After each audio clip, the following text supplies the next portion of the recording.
Sunday story Choral dam, माओ, मध्य प्रदेश, इंदौर के पास। माओ जानी जाती है अंग्रेजों की छावनी, और इसी से एक मुझे कहानी याद आई। एक बूढ़ा बहुत ज्यादा गरीब था, मगर उसके पास एक पूरा सफेद रंग का घोड़ा था, और गांव वाले उसके पास आते और बोलते, तुम अपनी गरीबी को दूर कर सकते हो। राजा ने भी कहा कि ये घोड़ा मैं मुंह मांगे पैसे पे खरीद सकता हूं।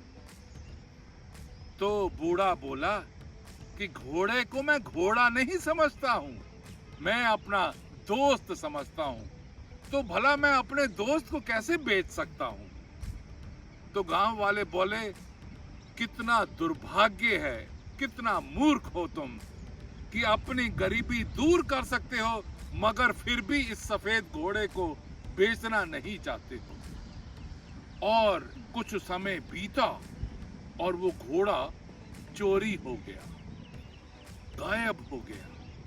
तो गांव वाले फिर इकट्ठे हुए कि हमने तुम्हें बोला था ना, कितना बड़ा दुर्भाग्य है तुम्हारा कि इतना सफेद घोड़ा इतना पैसा तुम्हें दे सकता था, तुम्हारी गरीबी दूर कर सकता था, और अब वो चोरी हो गया और तुम फिर वही गरीब के गरीब रह गए। तो बूढ़ा बोला, इसको दुर्भाग्य समझो या आशीर्वाद, ये तो अपनी अपनी सोच है ना। मैं तो इसको दुर्भाग्य नहीं समझता। तुम देखते जाओ, कुछ दिनों के बाद वो घोड़ा, जंगली घोड़े और वो भी सफेद घोड़े साथ लेकर वापस बूढ़े के पास आ गया। और गांव वाले अब हैरान हो गए कि जिसको हम दुर्भाग्य समझते थे वो तो सच में आपका आशीर्वाद निकला, और अब तो आपके पास इतने सारे सफेद घोड़े हो गए और अब तो आप माला माल हो सकते हैं। तो बूढ़ा बोला कि ये भी मेरे दोस्त हैं, मैं इनको बेचने वाला नहीं, पर इनको मेरा बेटा सिखाएगा।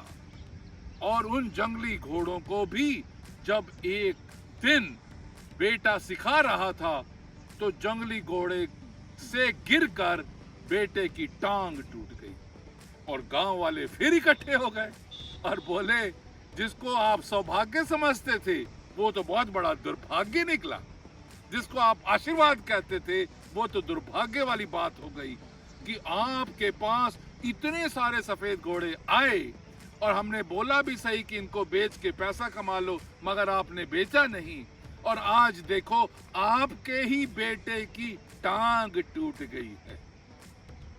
तो बूढ़ा बोला, ये तो अपनी अपनी सोच की बात है, इसको दुर्भाग्य समझें या इसको आशीर्वाद। वो हैरान हो गए गांव वाले और चले गए वापस। कुछ समय के बाद उस राज्य में युद्ध हो गया और सारे गांव वालों को राजा ने कहा कि अपने बेटों को भेजना पड़ेगा युद्ध के मैदान में। और कुछ देर के बाद वो गांव वाले उस बूढ़े के पास आए और आके अपना रोना रोया कि हमारा बेटा स्वर्गवास हो गया युद्ध के मैदान में, मगर तुम्हारा बेटा तो बिल्कुल ठीक है, तो ये तुम्हारा सौभाग्य है कि उसकी टांग टूट गई थी, राजा ने युद्ध में आने के लिए नहीं उसको फोर्स किया और इसी वजह से वो बच गया। तो गांव वालों को बूढ़ा बोला कि कभी भी किसी भी सिचुएशन को जज मत करो, क्या दुर्भाग्य है या आशीर्वाद, ये तो सोच की बात है। अभी भी जल्दी नहीं करना सोचने में कि ये दुर्भाग्य है या आशीर्वाद, कुछ समय का नहीं पता। What is the moral of the story? Moral of the story, कई बार ऐसी सिचुएशन लाइफ में आती है, हम सोचना शुरू करते हैं कि ये तो सबसे बड़ा दुर्भाग्य है, मगर ऊपर वाले ने उस दुर्भाग्य को सौभाग्य में, उस दुर्भाग्य को आशीर्वाद में बदलने के लिए क्या सोचा हुआ है, हम कोई भी जज नहीं कर सकते। तो आशीर्वाद समझें या दुर्भाग्य समझें, ये आपकी अपनी सोच है। Thank you very much. God bless you. Have a nice Sunday.